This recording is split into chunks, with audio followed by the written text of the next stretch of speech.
Hi, this is Lawan Netter, and I wanted to share with you this awesome presentation I stumbled on VoiceThread. And I'll put the link below, but I just think this is a wonderful example of the powerful lessons that can be taught or conveyed through this method. Um, Mrs. Hall and Mrs. Cook from Longwood, Florida, at Wachovia Elementary School, put this presentation together for their fifth graders. This presentation combines or is a synthesis of primary sources, historical fiction, and then a creative summary.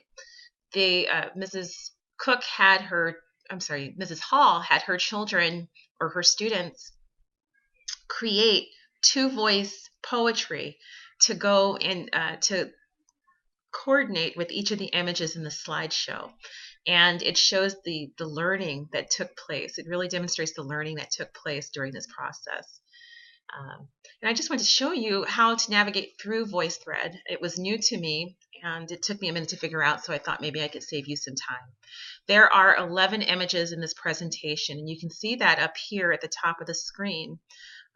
And on the left are the comments that have been left, reactions to what they just heard. So the first one is from Mrs. Cook and Mrs. Hall explaining what the project is.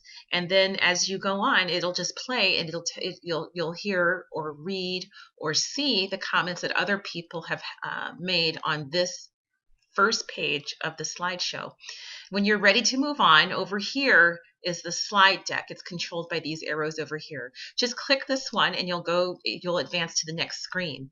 The first thing you'll hear is the two-voice poem that her children created. And I tell you, it is beautiful to hear because it really fleshes out these images. It makes them real. And I think that's such a powerful lesson that Mrs. Hall's children are going to be able to take into the world. That each of us, a person is more than what's just standing in front of you, just like these pictures are more than what's to be seen with the eye. And it takes work to get it to get a more fleshed out idea of what's going on. So thank you for teaching these empathetic skills to your children or your students. I am really inspired. I'm going to try to emulate something similar to this. Yeah. So thank you, Mrs. Cook and Mrs. Hall, for the work. And I hope the viewers that are looking at this are inspired to do something similar in your classrooms or wherever you may be. All right. Have a great day.